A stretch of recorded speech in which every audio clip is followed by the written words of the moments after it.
This is a so-called Universal Carrier No. 2, reconditioned to the state it was in when it was bought by the Danish Defense Forces in 1945.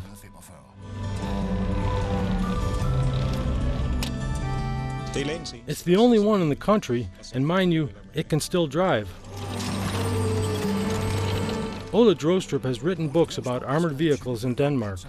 He has rescued vehicles from rusting away or becoming scrap metal, and he has a burning ambition about putting his vehicles on display in a museum. All our neighboring countries have such museums. There's an open-air museum in Oksbøl, but it's rarely open to the public and the exhibits are wrecks.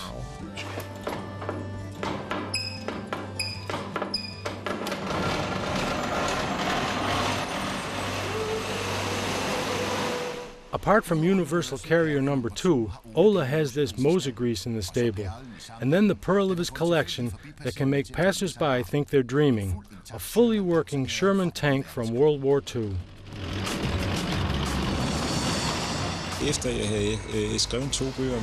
After having written 2 books about armor, an officer contacted me in order to help maintain a Sherman tank. Then later he asked whether I would be interested in taking it over. This I did, with spares and a backup engine. We reconditioned it, just like our carrier in Odense.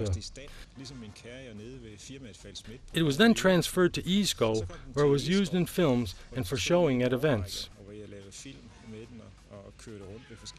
Then we wanted it home. Obviously, we maintained it well. Otherwise, it would have been a rusting heap, and that's not worth hanging on to. Ole receives much help from his son, Anders. More than a pair of hands is necessary when the 2 large engines, in all 375 brake horsepower, are to be given a spin on the wide open fields. An unusual event that immediately attracts an audience. Neighbors and friends usually come down and watch. We give them a ride here on the fields. We enjoy the smell and the blue sea in the background. Then we open a can of beer and enjoy ourselves.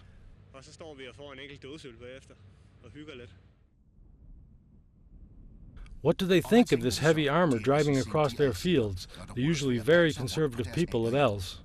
The only thing that interests the locals is purely the cost. What does a 100-meter drive cost? What does it cost to damage fields? It's all a question of economics. Technology does not impress them. They all have very large tractors and ditch diggers. It's almost a collectible down here. We move from the lush fields on Els to the Defense Department archives. In addition to a museum for armor, Ole Droestrup has another burning wish. He wants to acquire a specimen of this potent M41 tank. This is the closest one can get to Danish armor. It was my wish that we saved a specimen of the only armored tank that we have built here in Denmark, the M41 Walker Bulldog, that was made in Odense, where I helped find engines and participated in the first trials. There are only a few left that have not been blown to bits or scrapped, but where it'll all end, God only knows. Since Ole is not known to allow chance nor God to intervene, he probably doesn't really mean it. We guess it will be as it was with the Sherman tank.